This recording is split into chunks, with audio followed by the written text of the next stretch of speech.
Presidents Xi Jinping and Vladimir Putin held a summit meeting on the sidelines of the Beijing Olympics and issued a statement on February 4th called "The Joint Statement of the Russian Federation and the People's Republic of China on the International Relations Entering a New Era and the Global Sustainable Development." The Schiller Institute founder and international president, Helga Zepp-LaRouche, said that this signals a new era in international relations. To discuss the content and implications of this development, I am pleased to interview Dr. Li Xing, Professor of Development and International Relations in the Department of Politics and Society, the Faculty of Humanities and Social Sciences from Aalborg University in Denmark. Dr. Li also gave the Schiller Institute an interview on January 26th of this year entitled "Cooperate with China.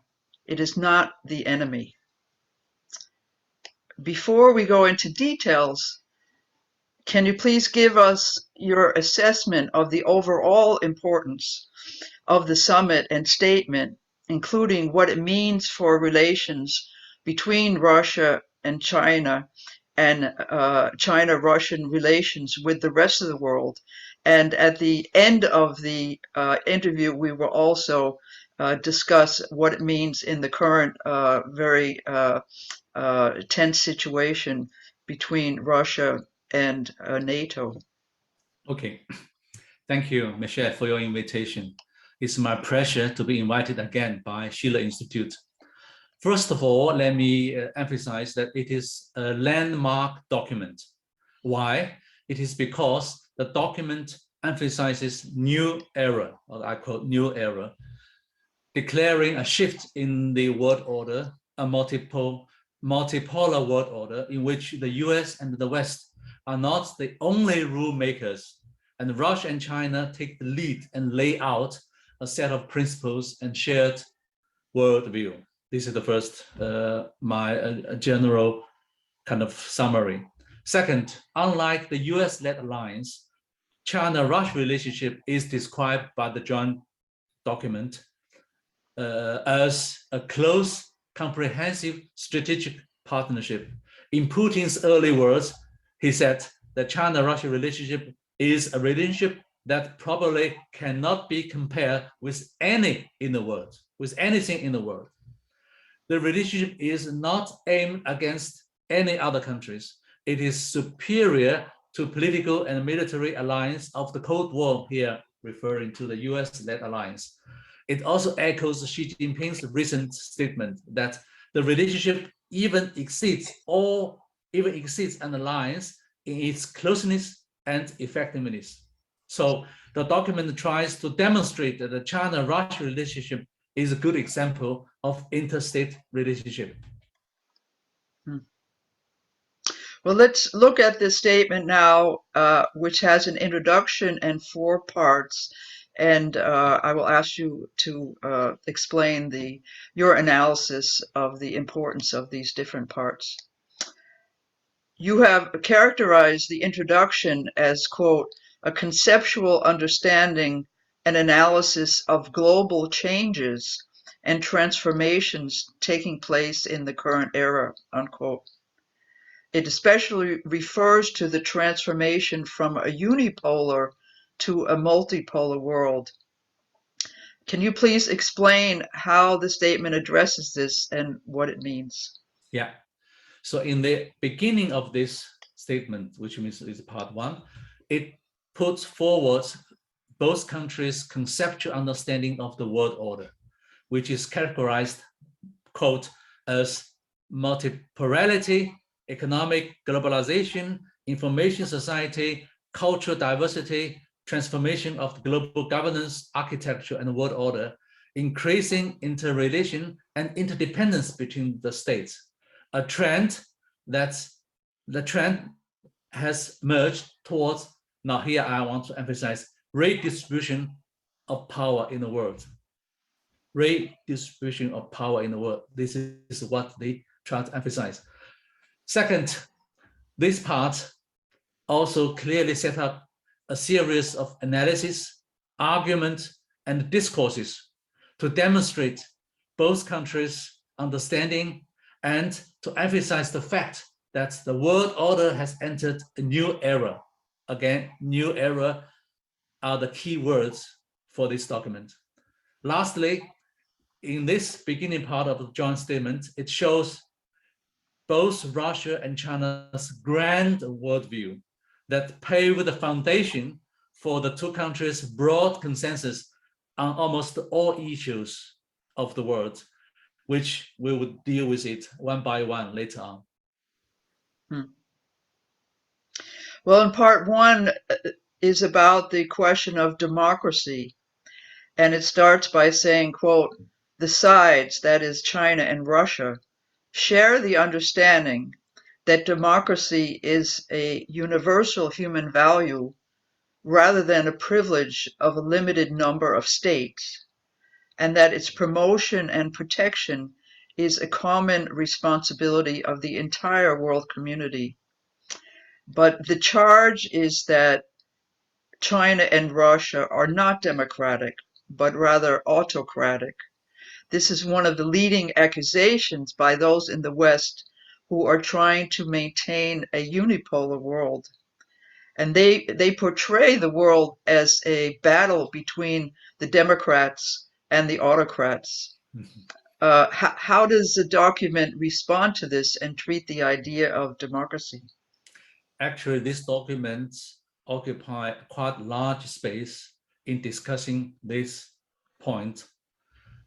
First, the joint statement point out that democracy, I quote, democracy, including human rights, is a universal human value rather than a privilege of a limited number of states. Okay, so here it implies that the concept of democracy must not be defined by the West alone. The West cannot single-handedly define which country is autocrat and which country is democratic. Okay. Second, the joint document emphasizes that their standing point is that there is no universal one-form democracy or human rights standard. Different countries have different cultures, histories, okay, different social-political systems in a multipolar world. We have to respect the way that each country choose their own social-political system and also the tradition of other states. Okay. Third, it signals a strong critique to the West. And this part, there are a lot of criticism towards the West. That is that the West has a tendency to weaponize the issue of democracy and human rights, and very often use it as a tool to interfere in other countries' internal affairs. It is completely wrong for the US and the West to impose their own, quote, democratic standards on other countries and to monopolize the right to assess the level of compliance with democratic criteria and to draw a dividing line based on grounds of ideology, including by establishing inclusive blocks and lines of convenience. And this is very bad, according to these two countries, that the West tend to use democracy and human rights to interfere other countries' internal affairs. And China really suffers a lot from this point.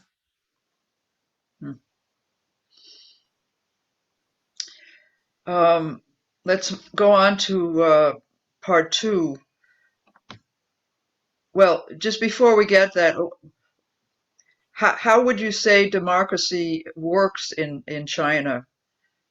I would argue that if we use Western standards to define democracy, then definitely China is not democracy in the Western version of democracy. China does not have a multi-party system. China does not have election. But the point is that how the West will respond to the fact that according to major Western sources, also survey data sources, throughout many years, that that the Chinese people's confidence on their government is the highest in the whole world. And Chinese Communist Party and Chinese state received the highest approval from the Chinese population according to those data. Okay. And also China has reached very high, rapid economic development under the so-called non-democratic government. Now, how can West explain these issues? Many democratic countries, they suffer from economic backwardness or underdevelopment. So whether any form of governance fits China, I think it is the Chinese people themselves should make the judgment. Let's move on to part two. Part two is about coordinating economic development initiatives, including harmonizing the Chinese Belt and Road Initiative and also the Russian Eurasian Economic Union, even more, and taking initiatives to create economic development, where they emphasize the role of scientific research in generating economic growth, something that Lyndon LaRouche and our movement have had as a priority concept, and also increasing healthcare and pandemic response in poor countries. What do you see as the significance for this call for increasing economic development cooperation? Yes, I also read very carefully this part of the document, that this part shows a clear difference in approach between the West and the US on the one side and China, Russia on the other side. While the West are emphasizing or holding the flag of democracy and human rights, China, Russia actually emphasize that peace, development, and cooperation lies at the core of modern international system. So according to the understanding of Russia and China, development is the key driver in ensuring the prosperity of other nations. Even though democracy and human rights are important, but development must be the core. So it implies that a good development will lead the country into the direction of democracy, but not defined solely by the West, okay, the concept of democracy. Second, that following this line of understanding, then China's Belt and Road Initiative and Russia's Euro-Asia Economic Union are good examples of inter-regional cooperation. So they actually use Belt and Road and also Russia's Euro-Asia Economic Union as good examples. One interesting point I want to emphasize is that both countries emphasize scientific and technological development under open, I quote, open, equal, and fair conditions. I think here there is a kind of implicit criticism towards the United States, which has been conducting sanctions against Chinese tech companies, for example, Huawei or other high-tech companies.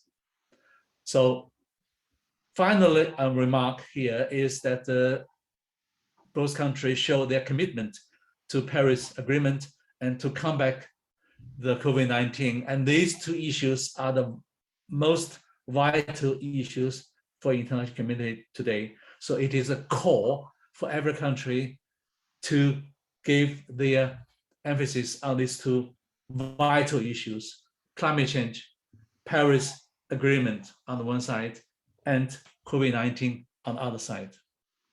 Yeah, I can add that Helga Zepp-LaRouche, the founder and chairman of the Schiller Institute, has initiated a proposal for what she calls Operation Ibn Sina, which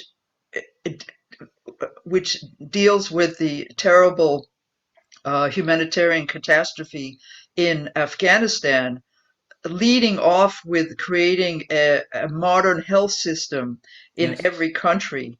Yes, And last time, yes. if we could get international cooperation much more for cooperating on building a modern health system, having the economic development which gives the basis for the population to have the immunology to resist diseases. This would be a very important uh, uh, uh, um, uh, a very important field for economic development, which means life and death at this Yes, moment. I Yeah, fully agree with Helga's understanding and core. yeah. As to part three, this is about the increasing dangerous international security situation with a sharp critique of Western attitudes and actions. And the statement reads, quote, "No state can or should ensure its own security separately from the security of the rest of the world and at the expense of the security of other states," unquote. And here China addresses Russia's concerns and criticizes NATO's expansion eastward after the fall of the Berlin Wall.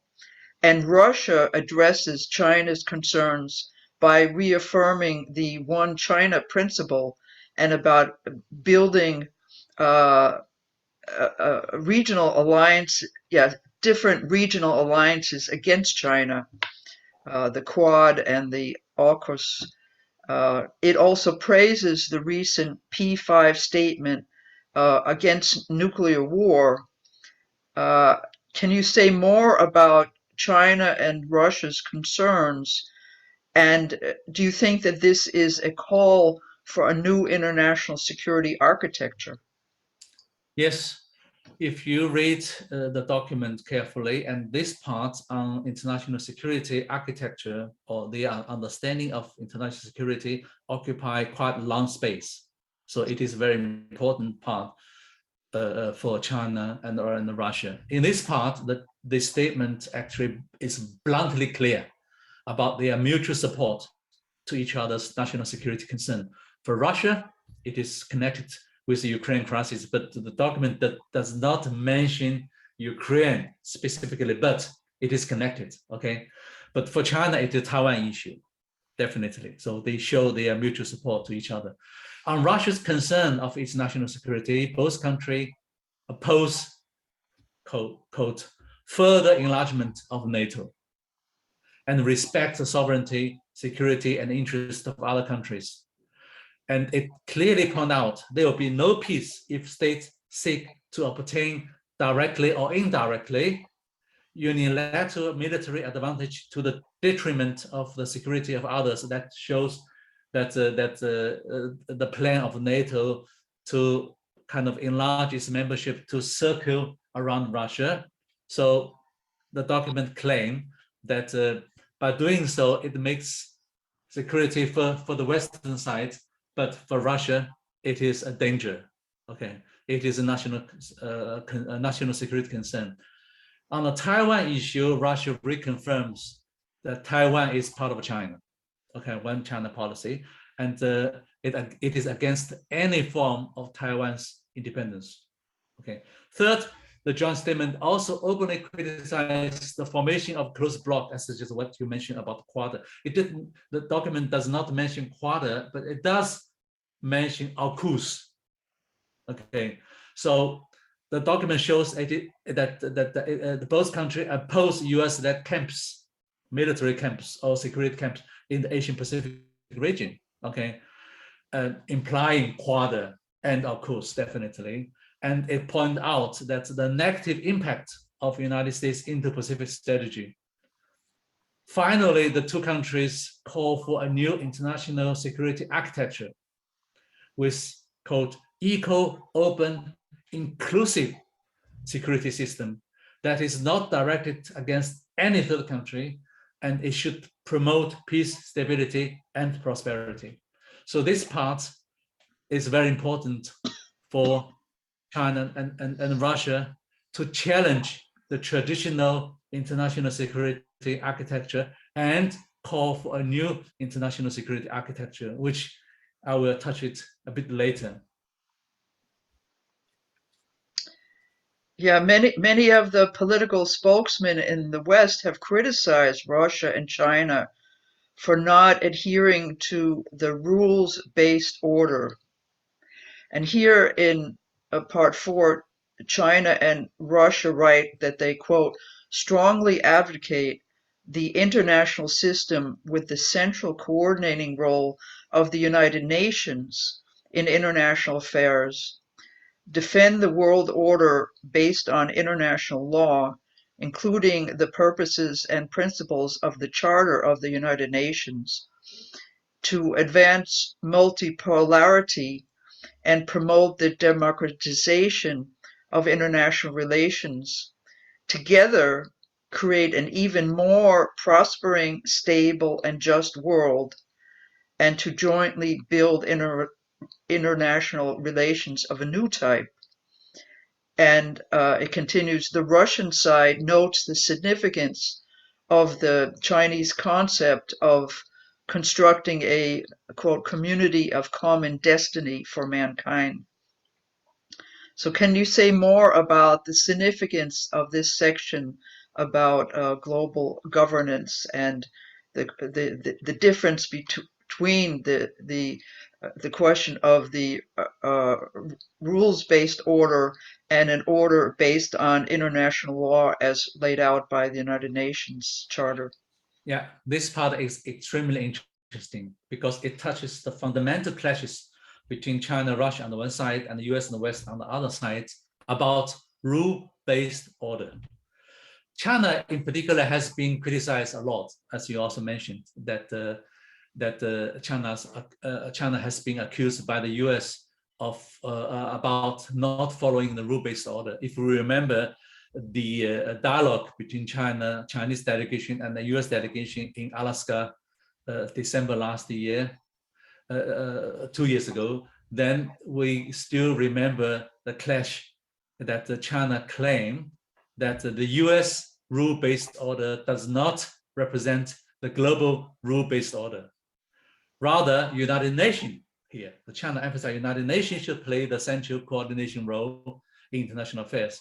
But the United States does not really like the UN-based structure, which is based on one country, one vote. Okay, so if we trace UN voting, we could easily find that the United States very often suffer from many setbacks when it comes to UN voting on many issues.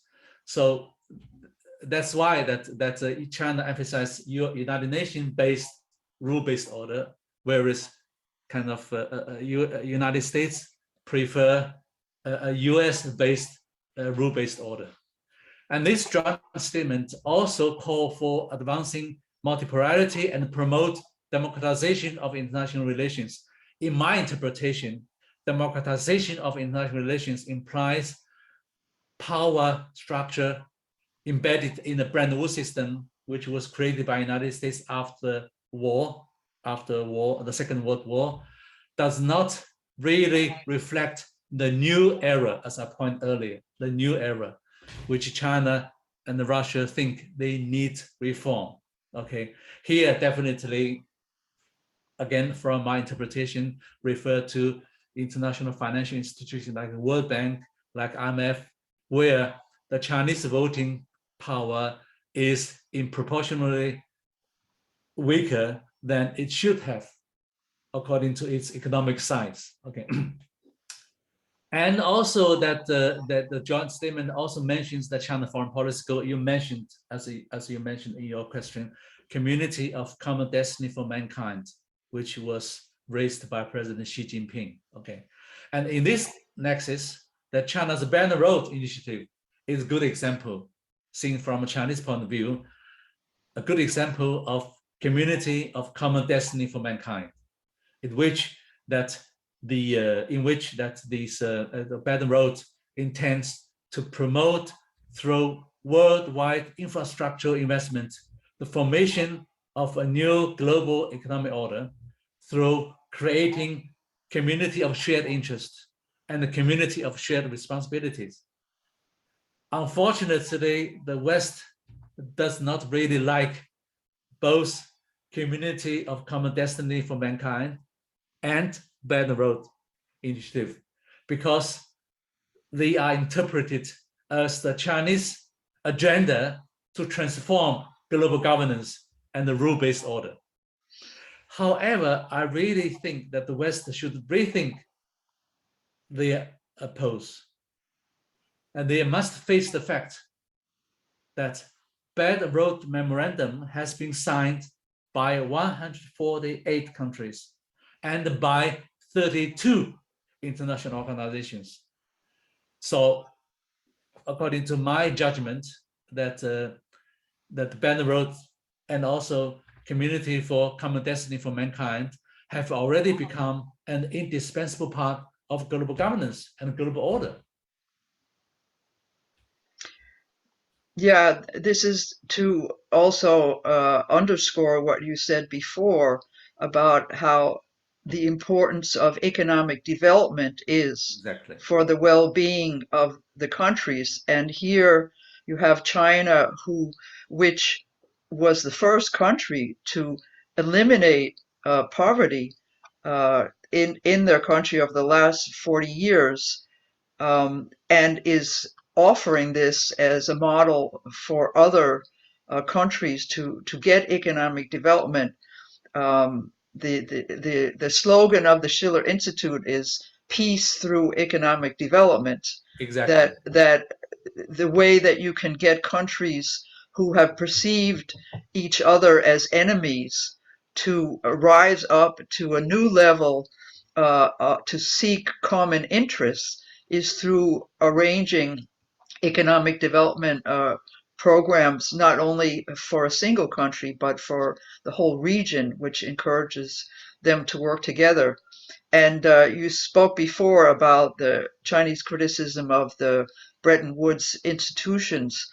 What the Schiller Institute and Lyndon LaRouche have been saying is that the the initial idea of the Bretton Woods institutions, as proposed by Franklin Roosevelt, was to try to get the economic development of the poorer parts, but it degenerated into, for example, where you had the World Bank and the International Monetary Fund imposing uh, uh, uh, austerity conditions on Yes. countries as a precondition for loans, where Yes. nothing was done to actually increase the productivity of the countries in the way that the Belt and Road is actually, with the infrastructure development, actually creating a basis for the countries to become prosperous. And what we're saying is that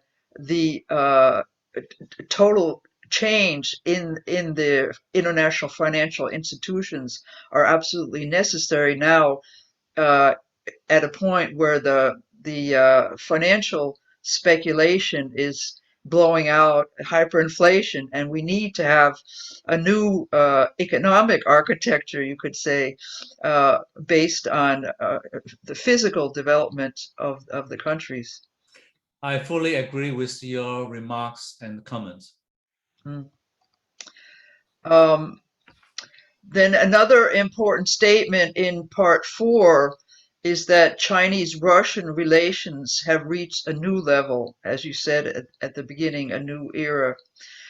Quote, the sides, in other words, Russia and China, call for the establishment of a new kind of relationship between world powers on the basis of mutual respect, peaceful coexistence, and mutually beneficial cooperation.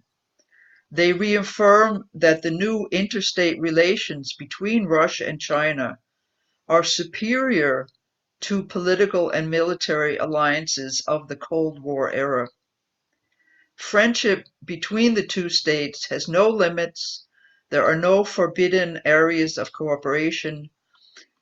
Strengthening of bilateral strategic cooperation is neither aimed against third countries nor affected by the changing international environment and circumstantial changes in third countries. Uh, and yet, this is a plea to end the geopolitical blocs, where the two countries also call for strengthening multilateral fora like the Shanghai Cooperation Organization, the BRICS. Li Xing, what will this much strengthened alliance mean for China and Russia, and also for the rest of the world? Should the West be worried, or is this a plea for a new type of international relations? What are the implications for shaping the new world order? What is your conclusion from this joint statement? Yeah, I think that one of the purposes of this joint statement is to demonstrate the good example of China-Russia relationship characterized as a mutual respect, peaceful coexistence, and mutually beneficial cooperation. It is not targeted at any other country. It is not like the US-led coalitions, which are Cold War-minded, according to Russia and China's understanding. And if we look at the BRICS, and if you look at the Shanghai Organization, they are not purely geopolitical and geopolitical organizations or alliances. They are non-binding, okay, open, non-binding.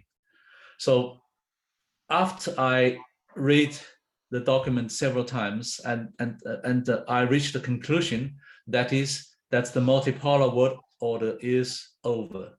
The West and the United States Excuse might me, have. you mean the unipolar world Sorry, is, yeah. sorry, yeah, maybe I misspelled. The unipolar world order is over, and the West and the United States might have a hard time to accept it.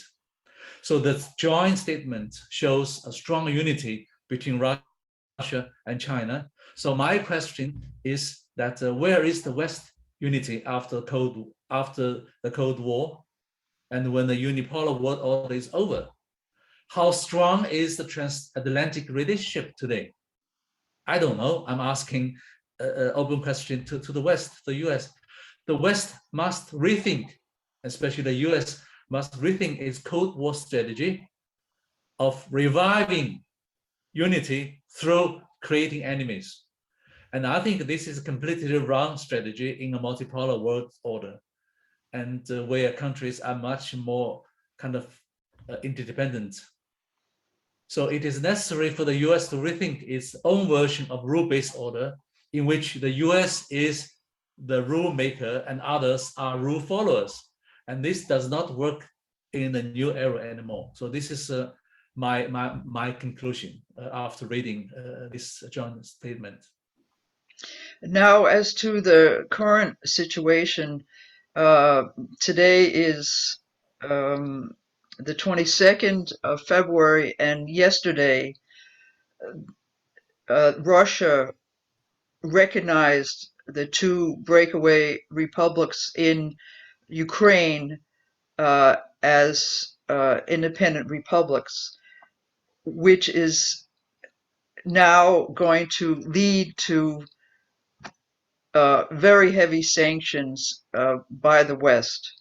Putin's point was, in parentheses, that these sanctions would have come anyway. And in any case, without going into the details of the Ukraine, Russia, US, NATO crisis, the fact is that Russia will be most probably faced with enormously hard sanctions.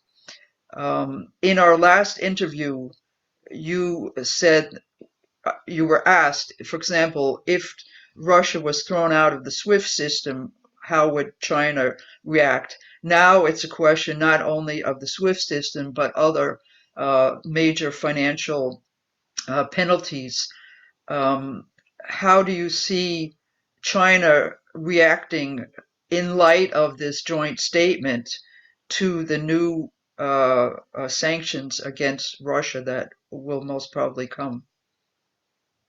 Let me first of all put in this way that sanction is never one-side punishment, that both sides will suffer. It's like the President Trump's trade war, that President Trump thought that the trade war will hurt would hurt China. Yes, it hurt China, but it will have backfire to the U.S. economy. So today, if you look at the U.S. economy, the inflations actually was in one way or another connected with the trade war as well. It was one of the outcomes. Now, sanctions against Russia are also will be mutually suffered by both sides. Because if you look at the Europeans, if you look at the European dependence on Russia's oil and gas, is about 30-35. Some countries a bit more, some countries a bit less. If Russia is taking away from SWIFT system, which means that Russia cannot buy or cannot do international trade, then Europe cannot pay Russia as well. Then the oil pipe or the gas pipe will be blocked, which is in the interest of the United States, but might not be in the interest of Europe.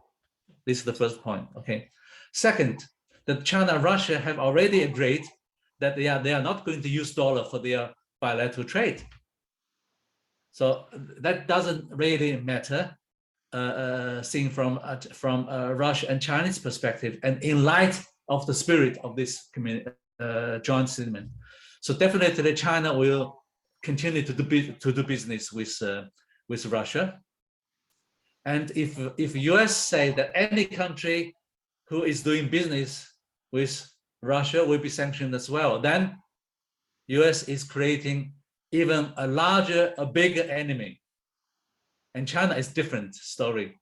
And Russia, because Russia's economic financial status is relatively limited compared with China. China is the second largest economy. By the way, China is the largest trading nation in the world. And you can see that the last year, China and the EU trade reaches more than 850 billion. That's a lot. And look at the China-US trade as well. If you punish China, in which way? I can't imagine. Take China away from a SWIFT system as well? No, you can't. Then the whole world is blocked. Then no trade, no economic development at all. So these are grave consequences of sanctions. So I cannot predict future situations. And until now, I haven't read any concrete reaction from Chinese government. But I guess following the spirit of this document, which was signed 3 weeks ago, definitely China is going to act. China will also act in accordance with the solidarity spirit of both countries. Yeah, our analysts were saying that it may be the case that China would buy more oil and gas and other products from Russia. The actually, one thing is that I think it's around today, it's the 50th anniversary of Nixon's trip to China and the opening up of relations and the United States commitment to the One China policy. And at that time, Kissinger, it was many people were saying that Kissinger's strategy was to open up the relations with China as a way of isolating Russia, of putting Russia aside. But the fact is that these sanctions and this type of policy over the last recent period has done more to bring Russia and China together. And as signified by this document, what is your reaction to that, but also the prospects of how we get out of this?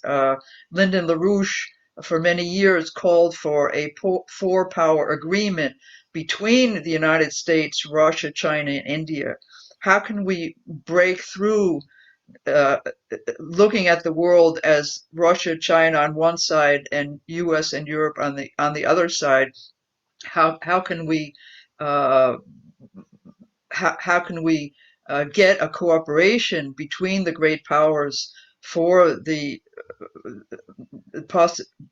for the necessity of dealing with these very serious other crises the world is facing with. It's extremely interesting that you mentioned about Nixon's trip or playing China card during the Cold War in the beginning of 1970s. You are completely right that the US has historically enjoyed a very favorable position in which that the US has been able to keep a relatively stable relations with China and relatively stable relations with Soviet Union at that time. Okay, but making Soviet Union and China fighting all the time. Okay, and especially after the Cold War, U.S. is still having this favorable position. Okay, relatively stable relation with both countries, but China and Russia still have difficult relations with each other. But today the situation is reversed. It's totally shocking that the US is fighting with both world powers simultaneously. If you remember that the former US National Security Advisor Brzezinski, that he wrote before he died, he wrote clearly that the worst situation for the United States, for the West, is when Iran, Russia, and China become a bloc, become alliance, and with China as the economic driver, with the economic power. I was very surprised that his words are becoming true today.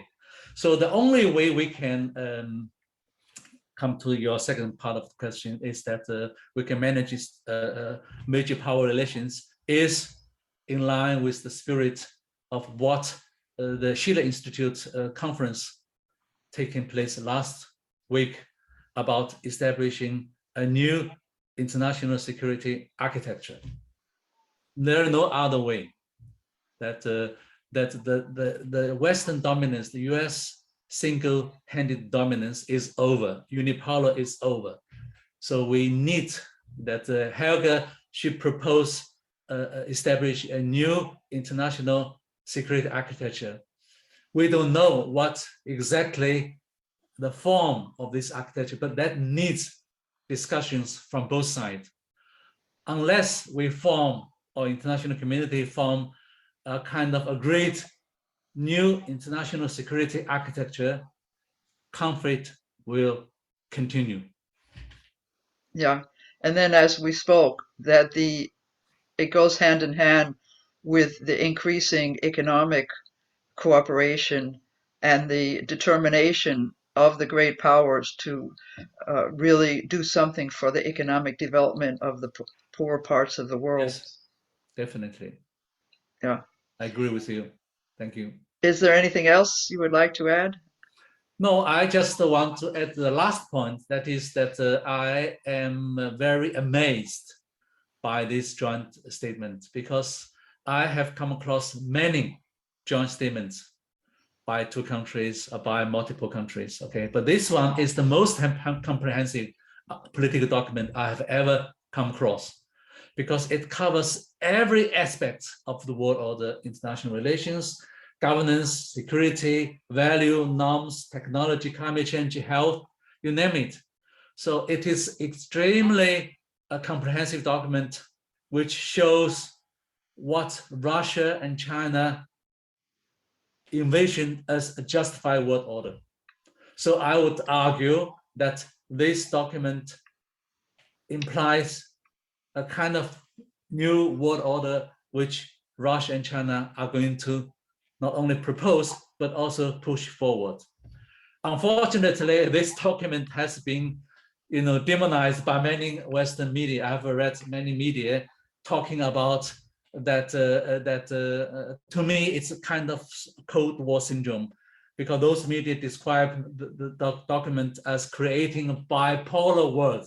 You say bipolar world, with Russia and China autocracies on the one side, and the US and the West, democracy on the other side.